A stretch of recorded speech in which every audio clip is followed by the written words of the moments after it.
Hello, everybody, and welcome to the Smoko podcast. My name is Alexis Armstrong, your host. Nice to meet you. The Smoko podcast is a place to celebrate and highlight women working within STEM and trade occupations. So please join us, tune in, take a break. We're on Smoko. And today we're extremely lucky to be joined by the lovely Emma Bellamy, who is a forester in training. She is working up in Prince George as a supervisor for timber development. She is working within the planning, the landscape planning and management side. So we're looking at the harvesting side of forestry. So her job is to plan cut blocks and road layouts. And we're going to talk all thing forestry because she's kind of worked on every single life cycle of forestry. She's had a job in it. So we're going to talk all things forestry. She has a Bachelor of Science from the University of Northern British Columbia. She did a major in forest ecology with a minor in environmental science. So we're going to talk a little bit about that and its aspect into forestry. We're going to talk about her experience within the field because it's heavily field based and she goes out into the woods for weeks at a time. So it's super cool. And we're going to dive into her field work. And we're just really going to talk about all things forestry and her experience so far within the industry. So thank you so much for coming out today. It is an honor to have you on the show. Thank you so much. Honored to be here. You're welcome. It's so cool.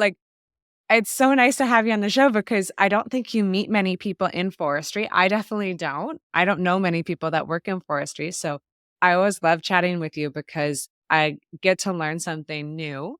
And I think it's an industry where I think that I know a lot about, but I absolutely, when it turns out to know nothing about the industry. There. So, so I'm really excited to honestly to learn more about it.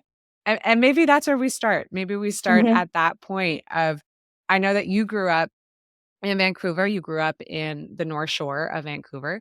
And I know that forestry for you probably was something that you didn't really know that much about. Could you kind of walk us through how you stumbled into it? How did you discover forestry? And then what was it about forestry and about this industry that you were like, you know what, that's what I'm going to do. I'm obsessed with it.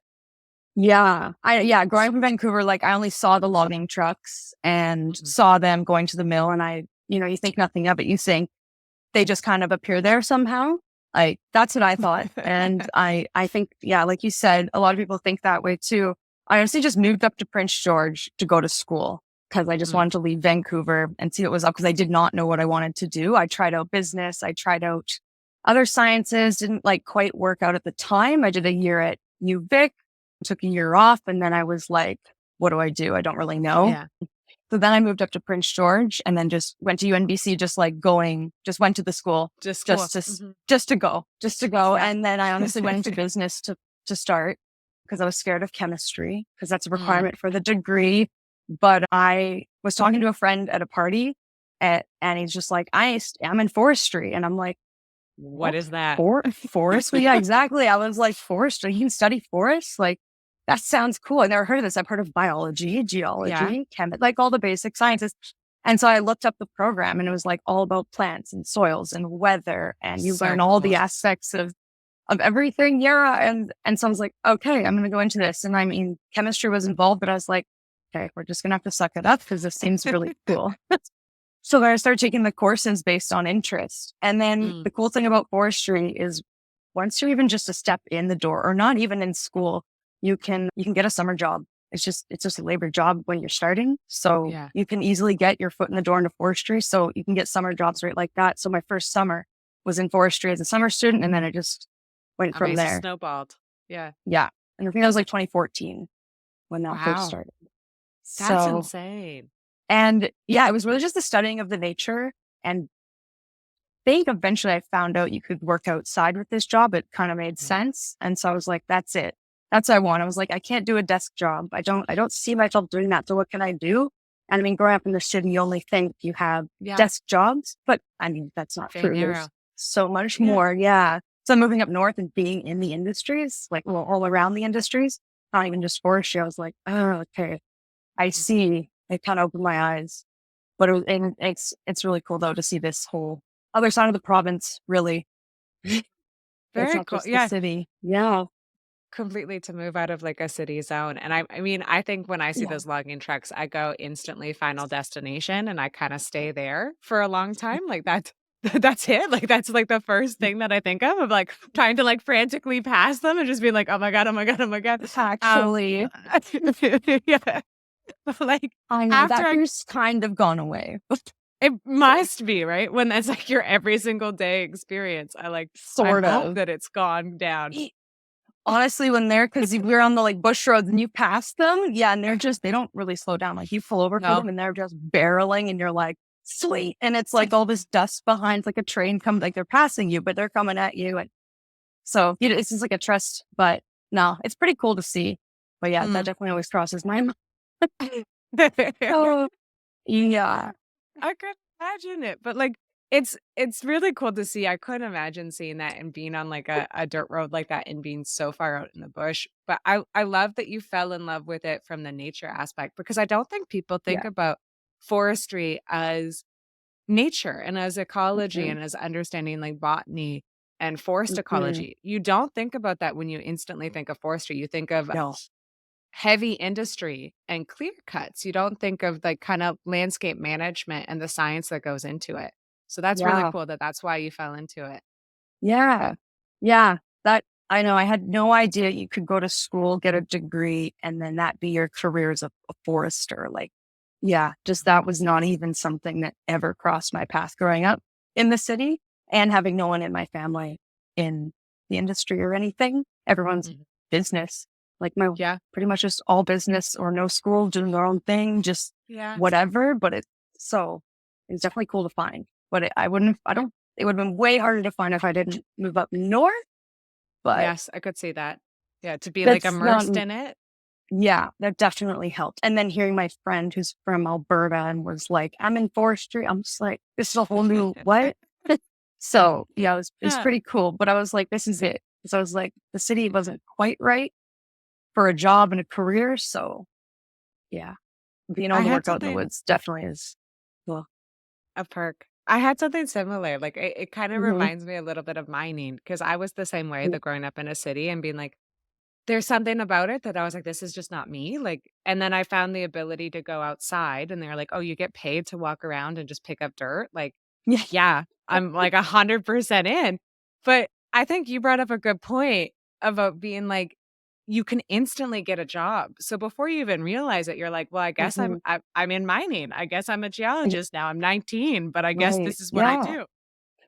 Yeah. You don't think about these industries as being something you can just get into at an entry level. Mhm. Because really, like, yeah, it is just labor for the first bit until you become a forester, like higher level. But to get into it, you just have to have a drive to walk through the woods and like the willing to learn. And Yeah. that's pretty much it, honestly, from what I've That's the noticed, same. even. Yeah.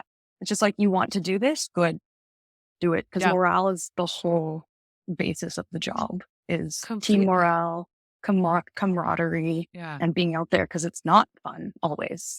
Yes. We post all Yeah. the fun parts, on social media, but like, then it's like, no, I'm not filming myself crying up the hill and I'm not filming myself screaming or getting mad at this task I'm trying to do, but like, that's all part of Mhm. it.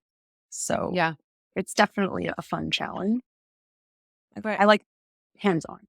Hands on is yeah, the way to go. I think yeah, that they're so similar in industries because you're right. Like I think for the first part, it is just like grunt work. Like and it yeah. again, not even grunt work, but just positivity to be like, could you go outside and be sitting in like 0-degree weather? You have bug bites in places you should not have bug bites. Mm. And you're carrying like 100 pounds of rocks or soil Oh on my your God. back. Could you still That's be okay? insane. Like, could you still be happy? And, like, that's all you Yeah. really need. You're right. It's like team morale. That's really Yeah. Yeah. You have to be able to be happy even on the worst days. Not you don't be happy, but don't bring the team down. content. Just be fine. Just deal with it. Don't be a problem maker.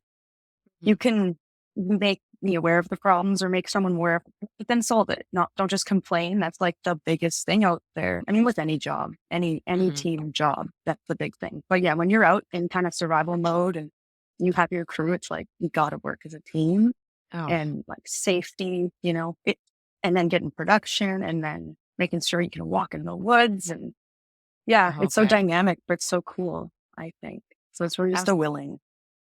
I'm so excited to talk more because we are going to talk eventually. We're Yeah. going to get to field work, and I can't wait to Yeah. talk more about like that dynamic aspect of it.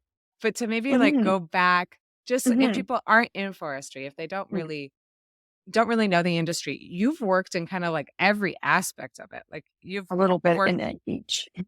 yeah, like you really have. Like you worked as a tree planter in reforestation, and then you did post harvest assessment. And then right now you're on the planning side. So this is like pre harvest. And so it's Mhm, managing cut block and road layouts. Could you kind of walk us through mhm. the life cycle of forestry? Because maybe that's something that I didn't understand. And like what are the Yeah. different stages involved? And then Mhm. why do you like this part? What's it about pre-harvest that you're like, yeah, this is my specialty? Yeah. So it start like we go into an untouched just forest, like something you see when you're hiking on a trail, but it's all the stuff off the trail that you're like Okay. Yeah. anything that you look off into the forest, that's where we are. Whoa. I mean, we have maps to tell us kind of generally what the landscape looks like based on contours, elevation, and such. Mhm. But that's pretty much it. And if I That's mean, not if the much computer, information. no, and if the computers could do our job, we wouldn't be out there to. We call it ground truth. So we have to go out and Okay. see what actually is on the ground. So we go to a new forest, yeah, lay it out. We decide where the boundary is going to go, which is usually where the best trees are, and then also Okay. machine operability. So it can only be certain slopes and there can't be Oh, gullies and there can't be rocks and there can't be, that's pretty much wow. the basics. And then if there's no trees, well, we're not going to harvest that. So cut You're that not out and going use there. orange. Yeah. Use tie ribbons on the trees to mark Mhm. out this area and then we GPS it. And so once we've established the operable and like valuable area, then we put roads in there as well. Then that once that gets all harvested, then president there's those are when like your typical loggers come in for the actual Okay. harvesting with the Okay. machines in the block to the logging trucks to the mill. Then once they're Okay. done, whoever was in charge of that land, like the licensee, because it's all crown land, it's all Yes. government land, it's all public land, but licensees get the rights to the wood, but then they have to Okay. return that land back to its original state, original Ah, okay. state So from this before is harvesting. yes, this is reforestation. This is when tree Yes. planting and Yes. like management comes into play. Okay. Yeah. So like after harvest management. So then the post-harvest assessment would be in between the planting or the harvest and the planting. So then we'd come in with the post-harvest and be like, okay, are the roads built in the right spot? Did they rut up the ground? Did they follow the boundary? Did they do everything that was said to do in the site plan? And the Whoa. site plan is what the forester signs off Yeah. on. Yeah. Yeah. Okay. So did they comply? And if they didn't, they have fines. They have to pay. They have to, Mhm. Make because it we better. can't just, Go back. yeah, they can't just take the Yeah. trees and be like, meh, like that's not how it works. It's the forest stewardship. We have to maintain our land, even Yeah. but with taking the resource. So we do post harvest assessment, all that. And then the tree planting comes in, plant all the trees. But then after the trees are planted, we have to do silviculture, which is basically coming in, doing plots and making sure the trees are growing Cool. healthy enough. Yes. And then, I mean, if they're not all dying, like you want to make sure the forest is actually growing up to like what you want it to be. And then once you've assessed that, through, I haven't really done that side too much more in school, but there's calculations, math. Basically, they assess if the stand is going to grow on its own now or not based on the competition Uh, from like okay. alder, fireweed, like all the other shrubby Other things. If they're going to species and like out, ecologies of it. Yes. yeah, Perform. because like the baby Okay. trees and then everything else grows so fast, whereas the trees like conifers take so long. Like this could be a 5-year-old tree, like Oh, wow. This tiny little under a baby meter thing. tall. Yeah. So it's Yeah. like the other competition really takes over. So we have to go in and mitigate that. So like you do like it's like management of the weeds. Again, I haven't done it, but I know they go in and do like some either spraying or some sort of mechanical management so that the trees can grow.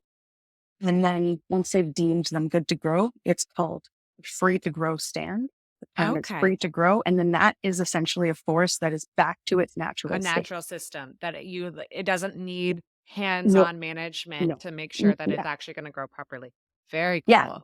exactly.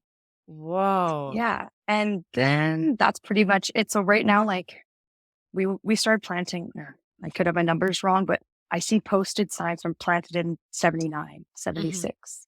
Wow. So to me, that's the earliest I've seen is in the 70s.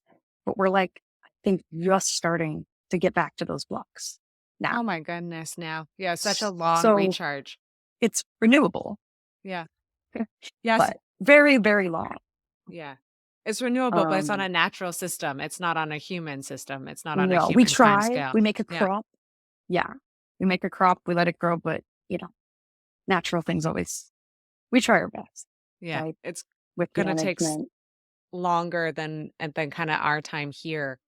Yeah. It's Longer than a human life. Really. yeah, completely. So, and then you would go back and essentially and log that, and that would be a complete cycle. But we're Okay. just starting to get the full cycle now. Right now, like everything we're harvesting is just fresh, fresh, Okay. fresh, fresh. Like Fresh. not planted.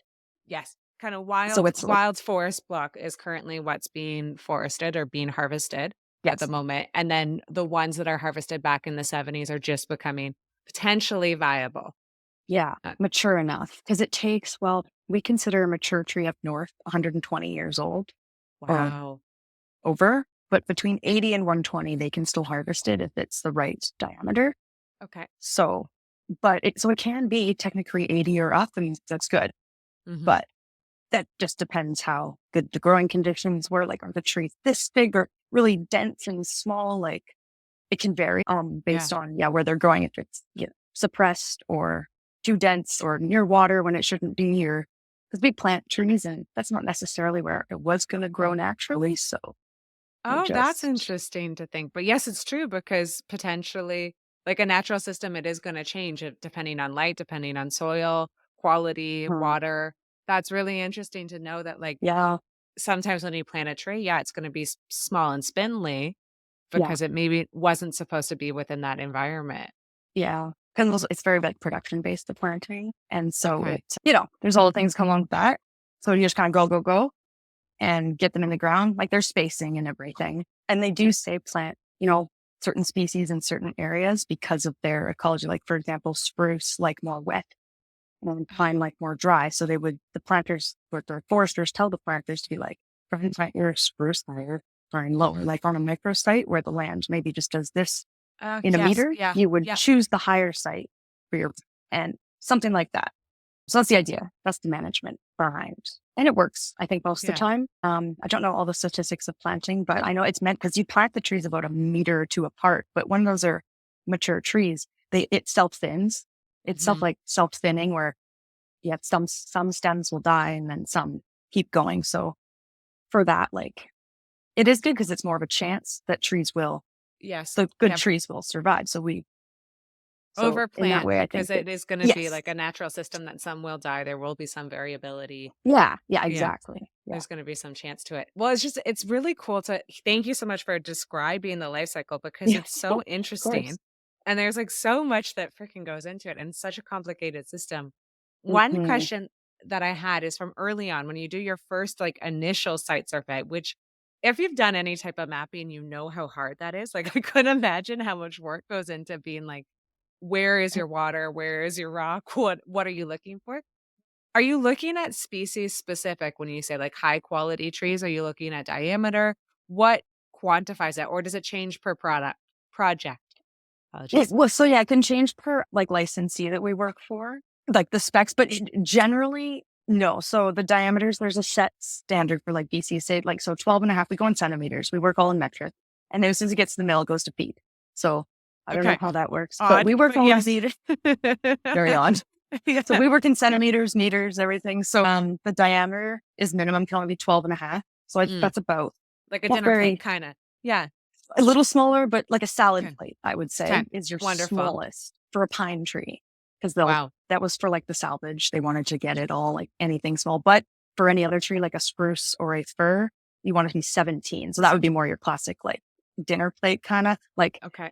sort of big, not big if you live on the coast. Like I came from the coast too, and everything up here, nothing is as big No, as these on the guys are coast. huge. That's what I was So it's wondering. I was like, they're people yeah. sized, right? Oh yeah. Yeah. The trees up here, it's more like they're good size, but it's nothing like the coastal trees and not as much old growth or anything. Yeah. So, so yeah, we're looking at the diameter, we look at the heights because the diameter and the heights and everything gives you the volume and we quantify the stands in meters Okay. cubed. So like Oh, volume gotcha. of Volume timber. of material you're gonna get.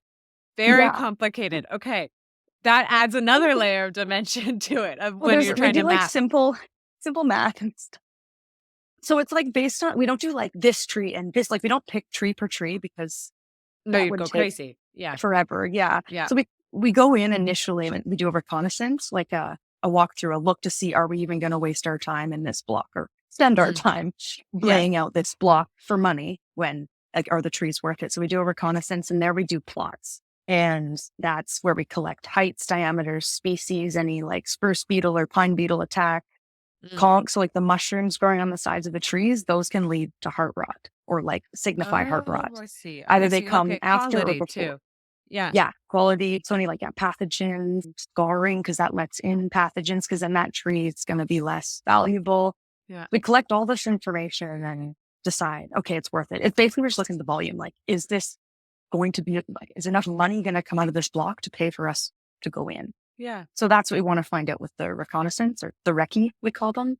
So once we do that, then we go into ribbons and then we start laying out. But it really just, with these plots, we do them every, say, 200 meters or per timber type, we call it. We walk around, Okay. you're like, okay, all I'm seeing is spruce and pine. Mm. Cool. And do a plot. If that changes to pure pine, I would do another plot because that's a different type of composition of trees, like only pines, but Different. this area is Yes. mixed. So you'd want it, you stratify it, and it's not to the centimeter, like in the field, you're just kind of looking, you're like, okay, this is where it's Yeah. breaking up. A And if, general view of it. yeah, it's like pretty average, more or less. But sometimes you're standing and you're like, that is all pine, and then it changes. Sometimes it's really clear lines, and it's kind of cool to see of like the timber types Cool. of like Yeah. where it changes. It's just, I mean, it all has to do with the ecology of the area, but yeah, it's interesting to see. Yeah. It's so cool. So many things stood out there. One is the fact that you can Yeah. even just look at a forest and have that knowledge in your head to be like pine, spruce, hemlock. Like Oh, the fact that that's just second nature to you to be able to like look at all of these species and identify them instantly is so cool. mhm, But the mhm, complexity of the volume, but also how much data you're getting. Like from an ecology point of view, you're looking at pathogens, you're looking at disease rates, you're looking at speciesization and kind of like geographic mhm, distribution. The amount of mhm. data that y'all are collecting is pretty bar none. Like that's It, really interesting. it's a lot of, yeah, data. And that's just for the tree part. Because this, there's the streams, the actual ecology, wildlife, all that. But the initial part is like just seeing where the wood is. Also on that, when we're looking for that, we do look for the streams because every stream is cut out with boundary, like Mm. removed from the cutting area with boundary ribbon. So like no stream is ever just logged over or No, because it anything. would be It's all over. It's our watersheds, our waterways. And yeah. so during our recce, we note all the stream channels and then we will eventually do riparian assessments, like the stream assessments, or if they're like fish bearing or not. Cool. Because when our roads cross, it depends if we need a bridge or not. And bridges are expensive. It's like kind of there's a big snowball effect with like everything. Mhm. Like everything relates to everything. Because if there's bridges, yeah, like I was saying, bridges are expensive. So if you have a bunch of fish bearing streams in your block, you Mhm. better have good trees.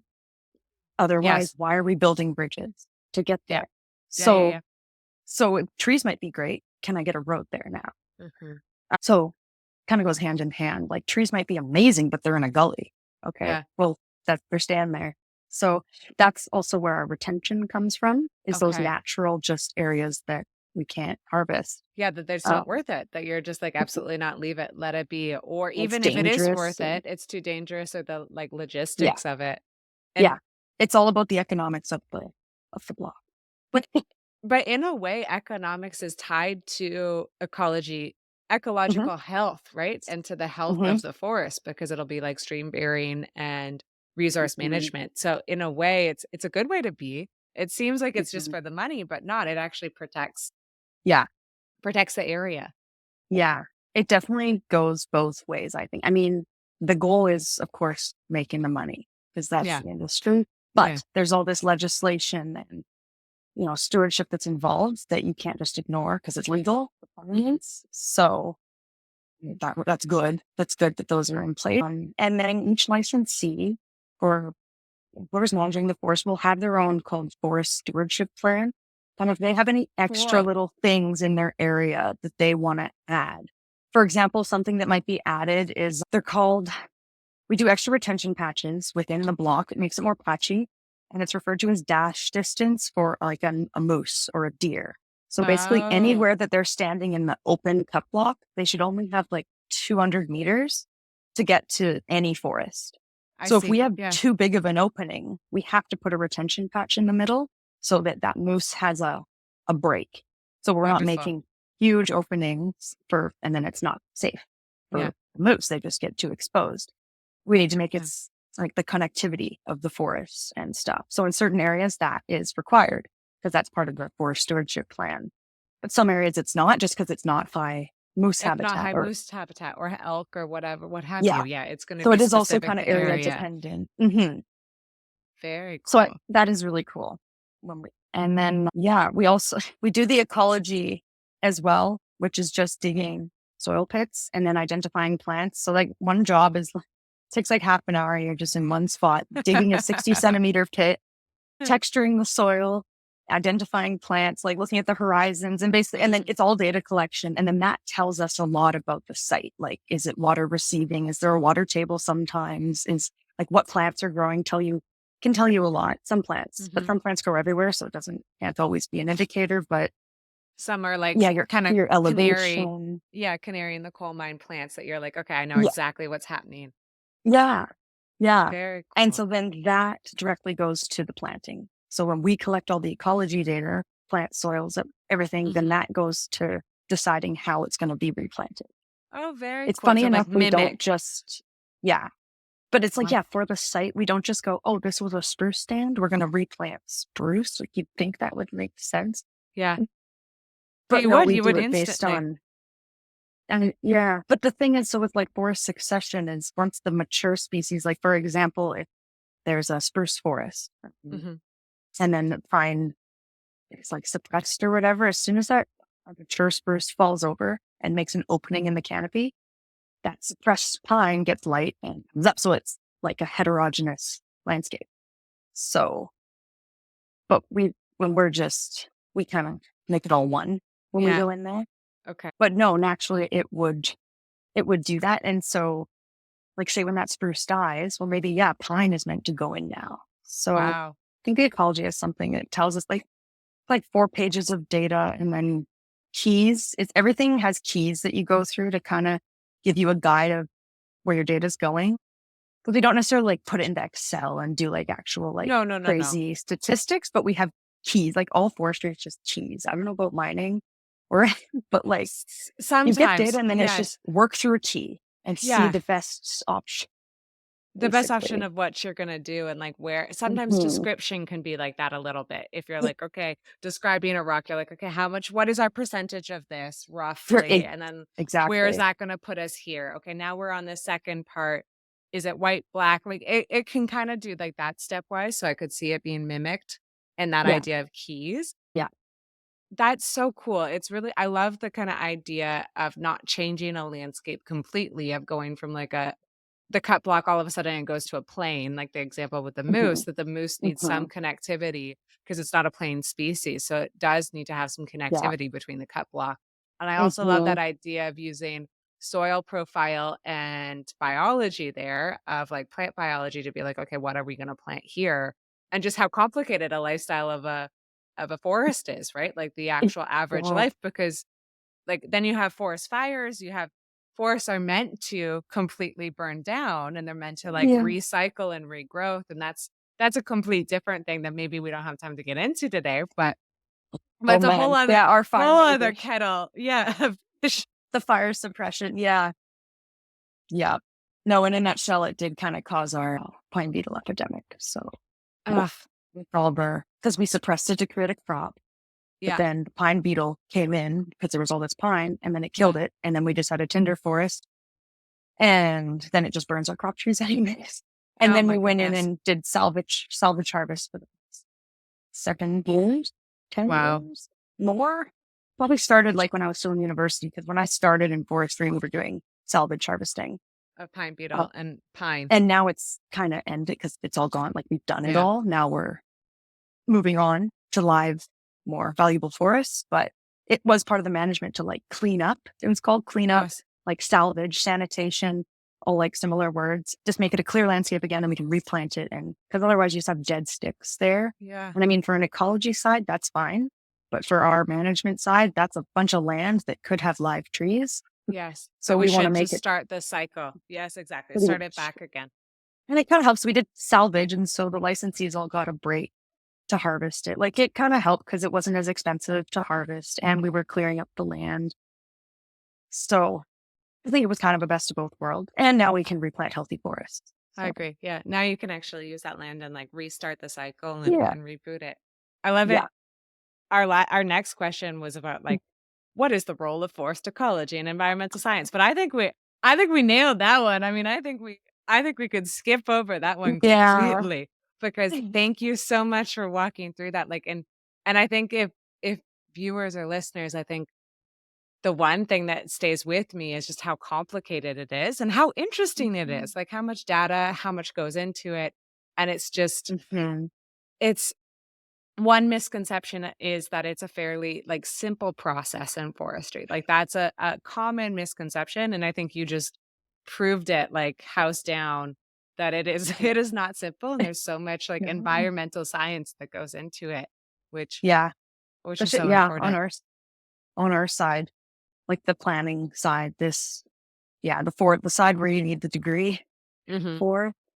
Yeah, there's a lot that goes into it. A lot of like thinking. It's just like a puzzle piece, is how I describe it. Like you're doing a puzzle on a landscape. You have all these pieces and you have to like fit it together. Like mhm. ecology, wildlife, making money, safety, production, like I mean, then all that side, but then yeah, planning it properly, efficiently. But I mean, yeah, we have tools like and methods, to To do help this, you of through. course. Yes, yeah. Because yeah, otherwise it's like, how do I start? No, completely. It's a problem that's too big to solve, but it's just cool that it's such a holistic thing of planning, Mhm. management, and also reforestation and regrowth. The entire cycle is just really holistic. So that's Yeah. really lovely to see. And Okay. one thing that I know why you fell in love with this, because we've talked about this before, is that Mhm. you fell in love with this, and you even mentioned it at the very beginning, is because you got to go outside and you got to do a lot of field work. Could you Yeah. maybe kinda walk through what does forestry field work look like? What does a season look like? And then why do you love it? Like, why is it one of your favorite aspects of forestry? So yeah, first, why it's my favorite, I like the problem solving Mm, aspect and the dynamic, like like there's just so much. You're leading a crew and then you're also doing a block and you're also like making sure everyone's safe, but then you're like making sure everyone's doing well. And then yeah. it's just, there's always something Uh-huh. that's going to come up. Someone's got a problem or you have a problem, you can't figure it out and you're the only one with the answers until you go ask your boss later. But out in the field as the supervisor, like you're the one with the answers. So it's Yes, just it's true. always like Mhm. problem solving. And sometimes you go, well, I don't know right now. We'll figure that out later. I'm going to ask later. And I keep a notebook sometimes when I don't know answers. So that's would be my favorite part is the problem Mhm. solving and the dynamic. Just, and yeah, working with a crew and like having like, yeah, it's just really nice to like work with the crew and everyone doing the jobs and then like having something come together at the end. Like Yeah. when you look at the map at the end of the day, because we draw it all in a working map, everyone's notes go to one spot and then you just get to see it come together. So that's really Mhm. cool. A typical day, I mean, the summer is when it's our busiest, but we work all year round. So we also work in the winters Oh, that's and different. summers. That's cold. Yeah. Winter, yeah. So we're on the snowmobiles, snowshoes in the winter. It's more about staying warm. And it's the job itself, though, is easier because you don't have streams and you can't dig soil pits. Yes, it's And more any of more that, all you can, sense. Yes. yeah, it's all just Yeah. it's all just looking at the trees and going, okay, that looks like a gully. That looks like a stream. Must like check snow free. Check Yeah. snow free is like all the notes. All we can do is the timber types and Okay. like what's the actual timber and maybe road locations because you can see like the slope and Kinda where you're sometimes you can headed. see rock. Yeah. Okay. So Yeah. like in the winter, your typical day is it's only two tasks that you can really do. It's like figure out the road or Yeah. figure out some general easy boundary, or there's a lot of questions because, oh, that looks like a potential stream. That's a Or stream we now. have no I idea. don't know. Like, Yeah. is there Yeah. fish? Like, Wait till 'cause I the mean, summer. yeah. So then in the summers, like go time where Mhm. everything is possible because it's like, well, it's dry relatively, like you can hike anywhere. We're on quads now, no snowshoes. That's like way quicker. So our like day, we go camping first of all. So Mm. in the summer we do 10-day shifts camping, remote camp. We have Wow. wall tents, generators, propane, the gas, like propane stoves, a big box trailer to bring everything in. And then that's our bear safe Okay. area. And that gets like towed. And then like, so during COVID, we all switched to personal tents. And then so some people have stayed doing that. And personally, I do too. I like my own room. Yeah, But that's then really we nice. have big canvas wall tents, yeah, for like the group shared sleeping, like whatever on cots, and then like a wood stove for drying everything. So half the job becomes camp maintenance in the summer. So like, getting firewood, making sure you can dry your gear at the end of a wet day. And Yeah. so ready for the next day and all that. And then, yeah, every morning start with a safety meeting, tailgates. They're called in forestry. I don't know what they're called in the other industries, but we call it like a toolbox talk or a tailgate. Yeah, we We kinda same. Yeah. Yeah, and that's like your morning safety meeting, and it's so serious, but it's called a tailgate meeting. And Yeah. they're like, recorded and signed off when you go over like the daily hazards. Yeah. And then you quad, you walk, you get your way into wherever you need to be going. Sometimes there's a 2-hour walk in and or walk Wow. in just to get to where you want to work. And that's fun. It's just more exhausting. And with those, you can't get as much done. So that's always in the back of your heads, but you Yeah. can't change that No, part. So you're you just, yeah. it You is just what do it it. is.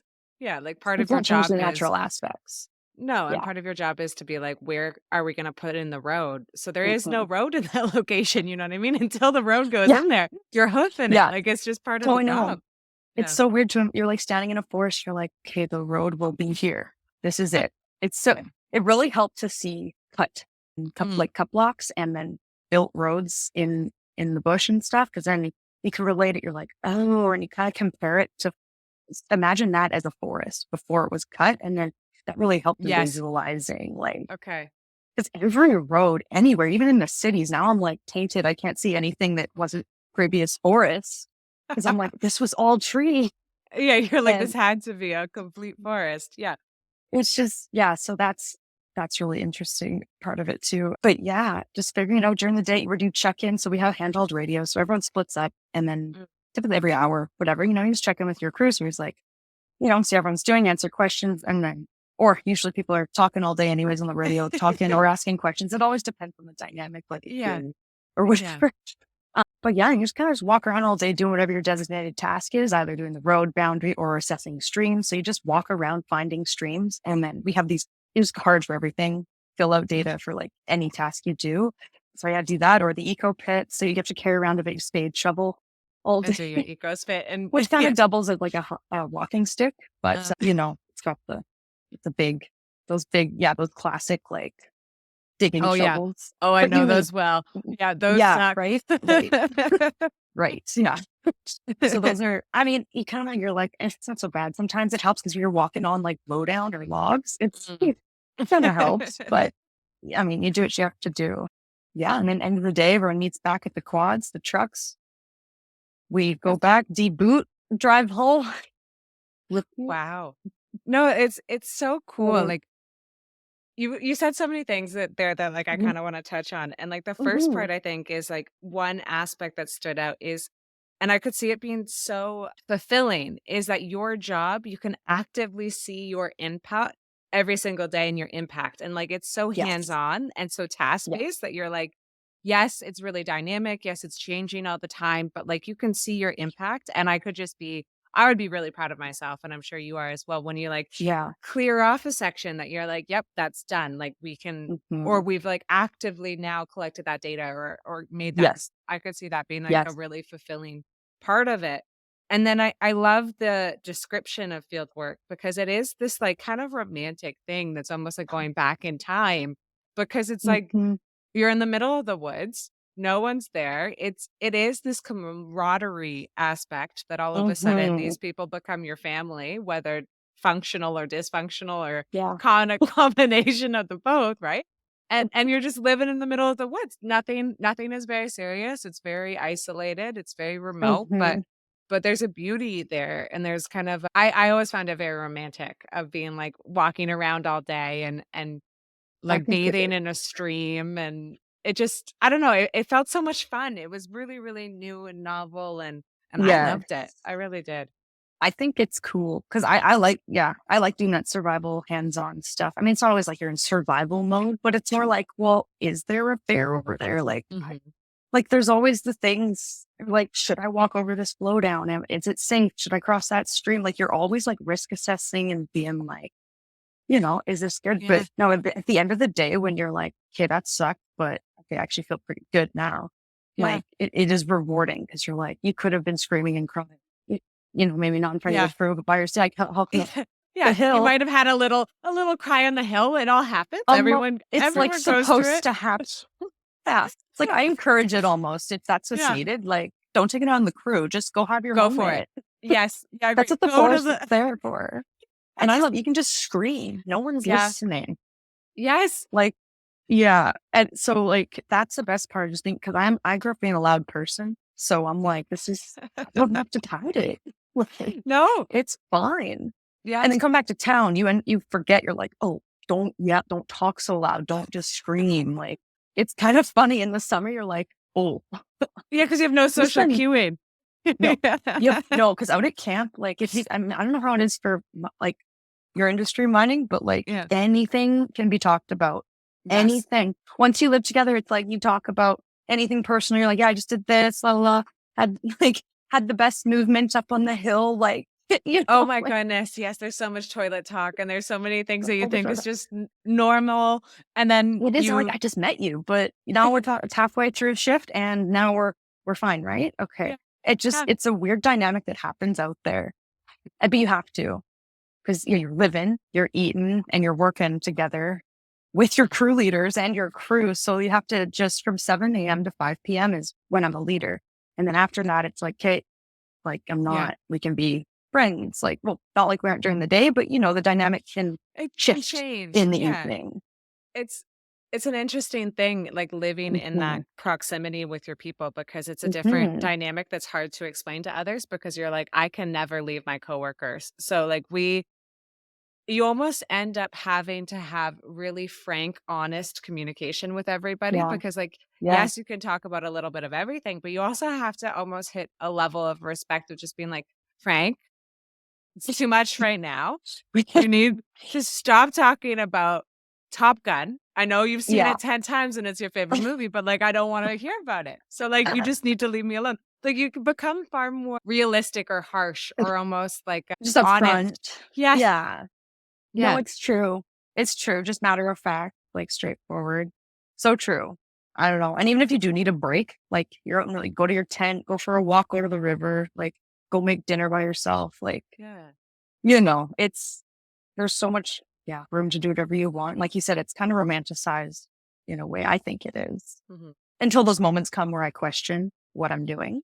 Yes, that But does happen. Mhm. then at the end of the day, I'm like, well, what else am I doing gonna do? Like I love that. I love Mhm. this, like where I am.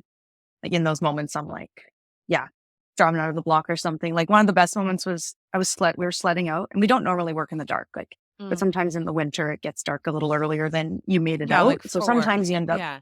yeah, like sledding out, but it was just like sledding out, like -15, but by that time it wasn't that cold. And it just like was the moon up there. Oh, And I'm just like, it was like gorgeous. dark and moon. I'm just sledding. I'm like, is this my job? It was like, Yeah. okay. It's like maybe that day, like the day sucked, honestly. It was Yeah. it was a really hard day. That's why it was so That's late. why you got out late. Yes. Yeah. But like as I was going, I was like, okay, but I don't hate it. Yeah. I was like, this is so cool. And I often have those moments. Like you get to the top of a mountain, just look out. It's like, okay, this can't be that bad. No. So yeah, those parts I'm like nothing can beat it.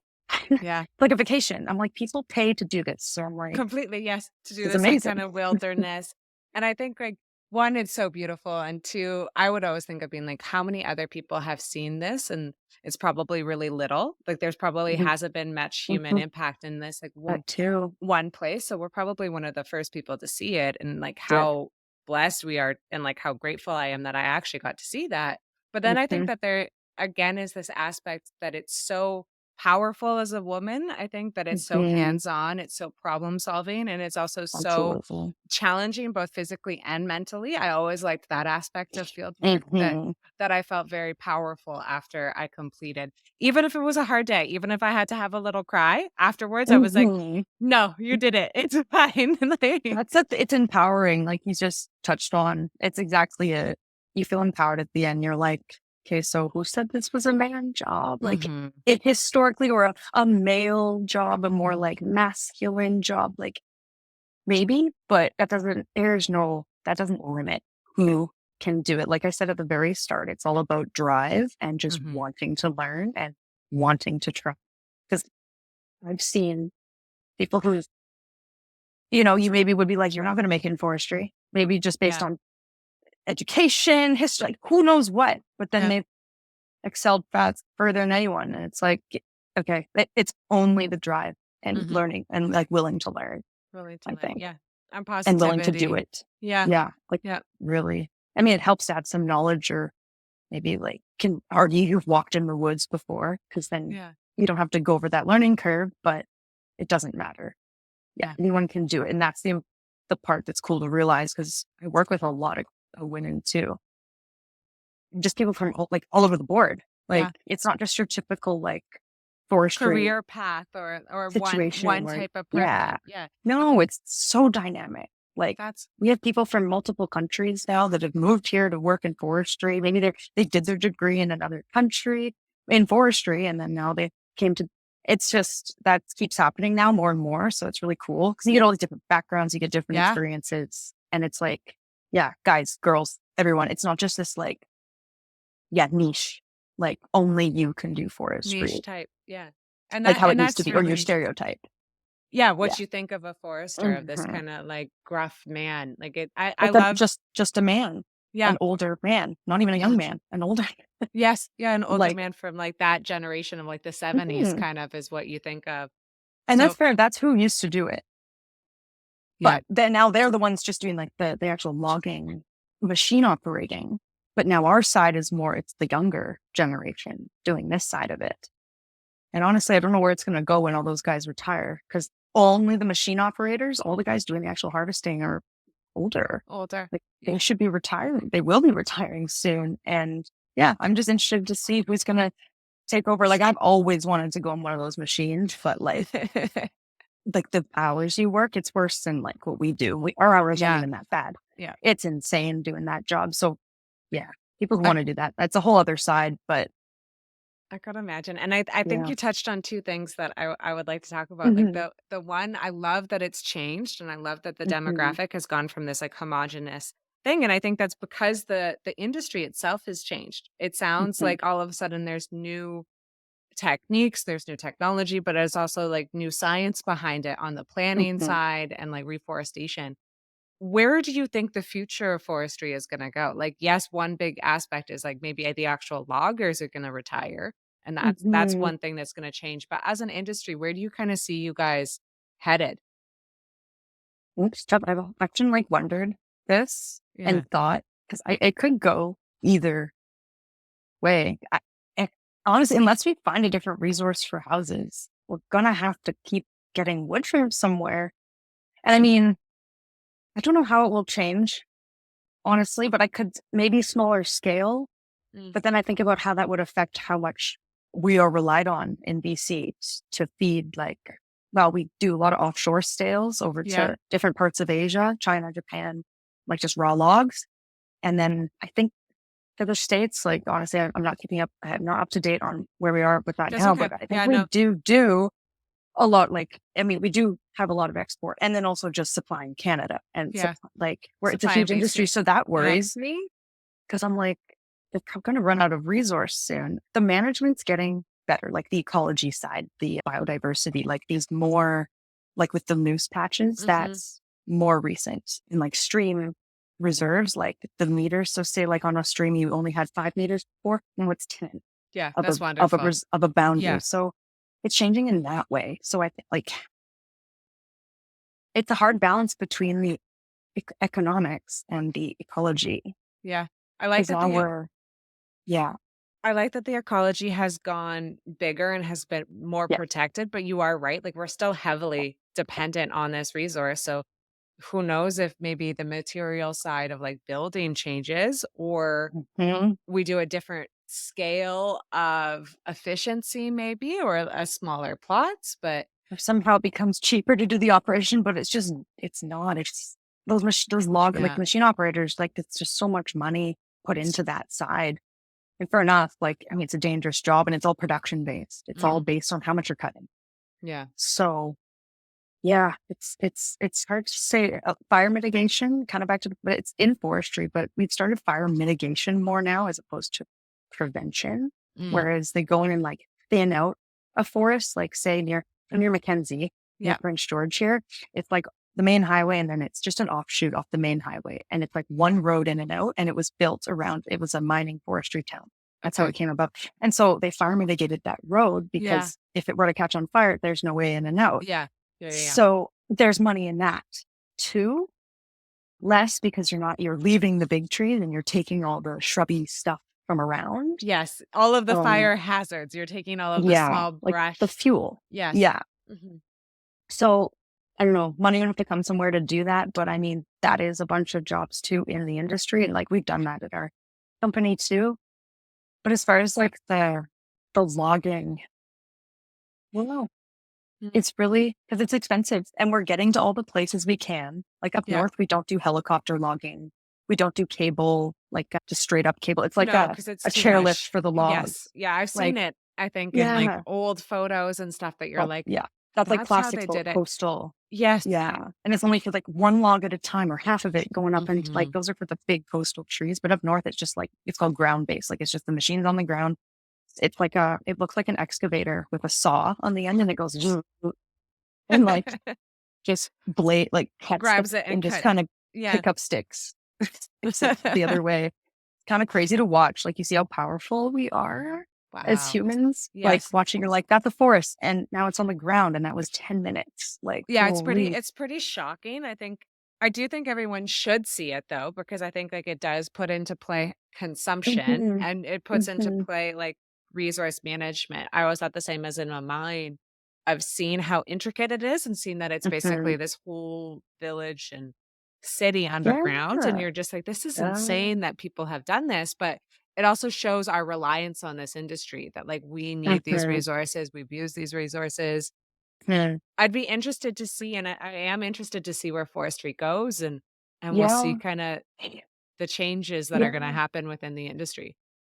Maybe it would. So, I mean, one thing I just thought of that we do a management style, it's called visual quality. Like a visual quality assessment is done, and that is based on, so like a park or a heavily used area by people, the Mm. public. If it is, if from that area, you look across and there's a forest, and if we were to cut that forest, how visible is that cut block? So that is looked Okay. at. So that's why you don't see cut blocks In the anywhere. city. Yeah, That's or in the city or in a park or at a campground or that's anywhere. true. Like there's no cut blocks. It's Yeah, hidden. We don't do it. But then we do, just yeah, hidden from the yeah, public. But like, I mean, this is public knowledge. You could yeah. look up like Oh, no, totally, it's crowd land and it's resource management, but it does make sense that there's an optic side of I forestry. think it's a better way. I don't want Yeah. to, I don't necessarily, if we can cut somewhere that's not in a high visual area, I would rather do that. Mhm. But if it is in a high visual area, what we do is mimic a natural disturbance. Oh, So for like a example, forest we like, fire or something. yeah, yeah. So forest Cool. fire, that's the common one, but now we're not doing that as much because also we've been working more with First Nations. All the First Okay, Nations groups have kind of like been working with the licensees. So there's like this relationship. So we're wonderful. not just doing fair, like Yeah. no No, one wants it. no, no, So we want more the absolutely not. No, patchy. Yeah. So completely. we can't mimic Yeah. fires anymore, but we did. For example, we did do that on the coast. The one I did, it was in a grizzly bear habitat area, which was fun. But we were laying out, this was for heli logging. So there's no roads there or Yeah. anything, but it was right across, it's a reservoir in BC. And you could see from a highway right across it, the whole land side. And so we just hung these M's in the landscape to mimic an avalanche chute. So that when Oh. you look at it, you're like, oh, it's an avalanche, whatever. Whoa, But, that is but we really laid out the cool. block like that. And then, in turn, that helps. Like grizzly bears like to walk Yeah. down avalanche chutes Yes, in they the do. spring. Yeah. Right. So, yeah.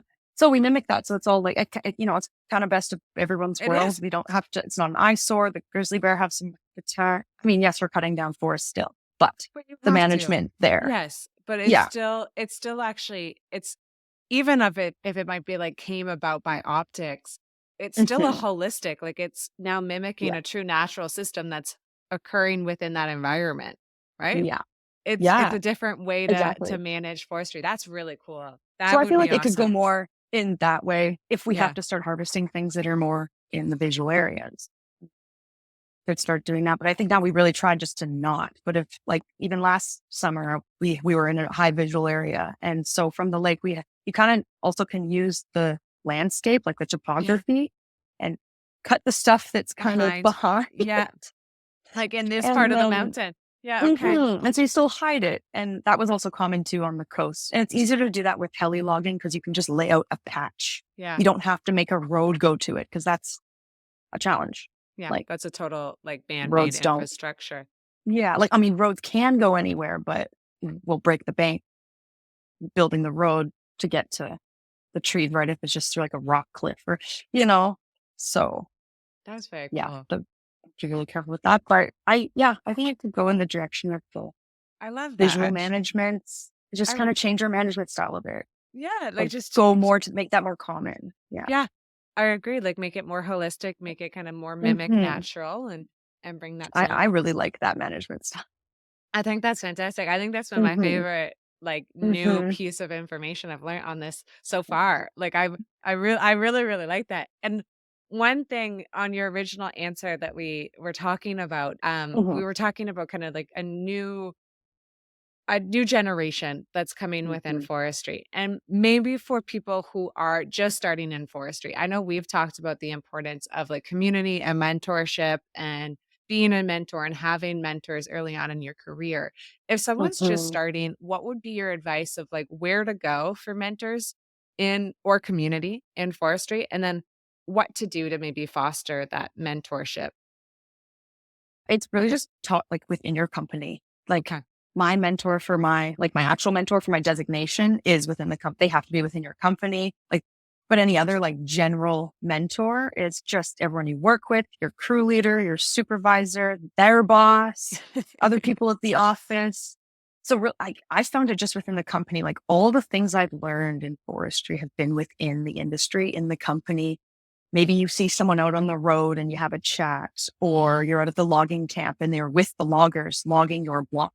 And so you can be like, hey, what'd you think of that road I did? Like that only happened to me once. Like normally you don't have that connection with the people Mhm. harvesting your block, but just pretty much everywhere you are in the industry, at work or at the office, in the field, there are mentors everywhere. That's where I found them. Finding the job in the first place would be like, we're always at career fairs, not even just us, Okay. but all forestry companies. Wonderful. Even in Vancouver, because Spectrum, we came down to UBC and did like a Oh, presentation for one of the career fair things. We were one of the cool. tables. So going to any of those things because forest, like they are coming down like to Yeah. UBC and stuff. And I mean, there is UBC forestry. So if you're in it down there, you already know it exists. But that would be a place to start and then get your foot in the door at a job. I would say Wonderful. my first Okay. job was with the government with BC Timber Sales, and they're like it's great because they give you like they train you, and I mean it's a government job. There's lots of training, and then you get all this experience, and then you're Mhm. working with a lot of like RPFs, the registered foresters, and there's just all this knowledge always coming at you. That's that's So I really where it guess is. Just once you get the job, you can just start talking to people and you'll start learning, yeah, you're in. even as a first year. Yeah, Yeah. You're that's in, what I you're found. officially a forester, whether you wanted to Pretty or much. not. You're basically Yeah, you started and your mentors are gonna come to you, is what I'm hearing, which I love. pretty much. Because Yeah. it's your like supervisors, crew leaders, or like I said, yeah, like even my project manager's leader Mhm. is like a mentor for some, because everyone's got different knowledge, slightly different expertise, different backgrounds. So like everyone's got something to offer. Mm. I don't know. I learned stuff even from the new hires when I'm training. Like I'll learn something. But it's That makes yeah. sense. Once you're just in the industry, like there's always people to talk to. Yeah. It makes sense I when it's such a complicated industry that like there is gonna be knowledge I think it's a wonderful advice in life in general that everyone has something that Mhm, you can learn from. But I think that mhm. in this industry where it's so complicated, we just scratched the surface and there was already a Yeah. million different things to think about. I could see that being Mhm. really true within your community and community knowledge and community learning being like high priority. We're almost at the top of the hour. We're at the top of the hour. The Mm. one thing that I wanted to talk about is one aspect is that you're working currently on your registered professional forester. Mhm. Congratulations, it's Thank amazing. you. Could you kind of walk through maybe for people who are in the industry, your experience of that so far, and then what goes into getting that professional license? How has it been? So you have a total of 4 years to complete it, Mhm. minimum 2. Once you apply to the association, it it was the Association of BC Forest Professionals. It has recently been changed to Forest Professionals of Okay. BC. Okay. Yes, FPBC now. So, but that's the association. It's just for BC. I think it's similar to other designations. I'm not sure, but it's only for BC. You have to be working to be a Okay. part of it because you have to do diaries, journaling, Oh, I articling. see. As you're I going think that through. yeah. So you have to journal like what you're doing at the Okay. job. It also costs a lot of money to be a part of the association. So the company you work for a company and they pay for it, and that's Wonderful. the deal. So you're never just doing this and not working because it's impossible. Like you can't do your articling or your professional diary Okay. without it. So yeah, company pays for it, your yearly membership, you do articling, and then you just work regularly. It's all in your own time. And it's all just kind of self-instructed. You have a mentor. So you choose a mentor, they agree, they sign off, and they're the ones who invigilate your exams and such. And they're just there like as your mentors for Yeah. questions, but really it is just self-guided. Okay. And then yeah, there's 6 modules. At the end of each module, there's a test It's just so cool. online. Yeah. In the end, then you have to submit a professional document, which luckily, like if you've been working for a while, like I've done some. So that part will be easy. I can just Yeah. use a site plan I've made or You have a little and then tool yeah. there. Yeah. That's a little Yeah. bit So it easier, more works accessible. out. Okay. And then yeah, once you're completed all that stuff, modules, diary, little assignments, and then Then you if got you it. complete it all and you're good, yeah, then you get your stamp and you're good. You like then you have your registered professional forester. And you Okay. can sign off on those site plans, which is like the legal, like good to go. Basically. Liability. Yes, I mean, completely. it's like any stamp. Yeah. Yeah. It's So very cool. It sounds onerous. It does sound like it's like a 4-year grind, but it's like a yeah, kinda like self-taught or self-guided yeah, grind of it. Have you found definitely it hard. Yeah, I was gonna say, how have you It's found it? challenging because you don't get paid. Although I think Um, yeah, yeah, like it's not paid, like because we get paid on contractors, we get paid on the work done by the okay. client, basically. Yes. Like Oh, anything that okay. we do that's not paid by the client, is out of the company money. Fine, but that's not a job. We have, we can work it out, maybe ways around that. But no, ultimately, you're not just getting 8-hour day just to work on your On this association license. stuff. Yeah. So it has to be kind of your own time. But yeah, so that's kind of the part that's really hard because after work, I don't want to do school. Like it feels like I'm just back in university, which Yeah. that was already took a while to get through, which is fine, but we did it. And now it's just like, get back to school. Yeah, you're like, But I didn't sign up for this. I didn't wanna go back, it wasn't oh, my intention. no. Like, I It is knew this was important though. happening, but yeah, Yeah. no, it's so worth it to get. I'm like, I hate that it's just looming over my head, but I mean, I got 1.5 more years and like, Mhm. we'll get it done. We'll get it. It'll be so good once I have it. Like, Oh, totally. that's when, I mean, yeah, I had to It'll do it.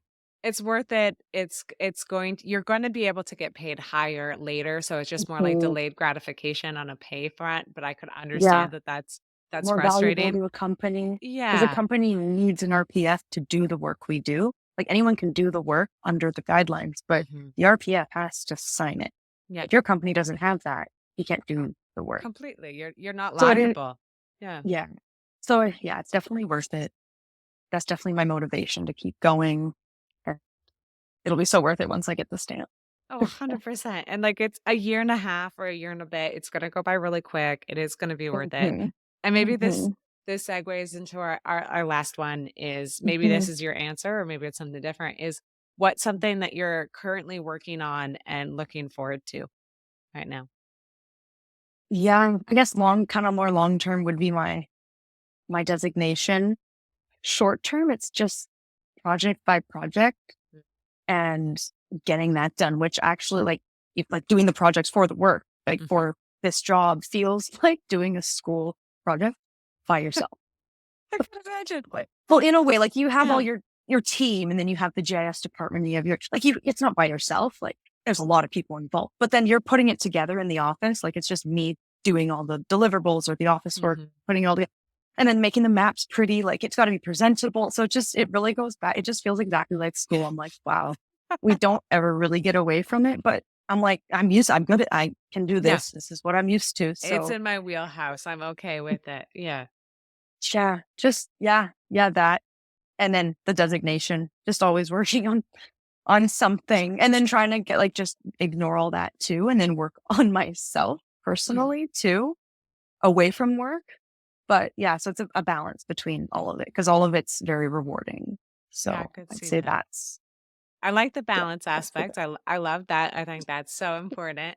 And I love that answer that that's part of it. I could see the designation. You're almost there. It's going to go Yeah. by really quick. And the school project part Yeah. is super funny, but it makes sense when it's client based that you're like, yep, just wrap up each one individual of like short term that it's done and dusted Mhm. and You're off your really trying plate. to impress someone now, not just the Yeah. teacher. Yeah. It's a date. You're dating the Yeah. client basically and being like, Yeah. please like my work. Just like it. Yeah. But yeah. No, it's Yes, no, good. maybe. Please hire me again.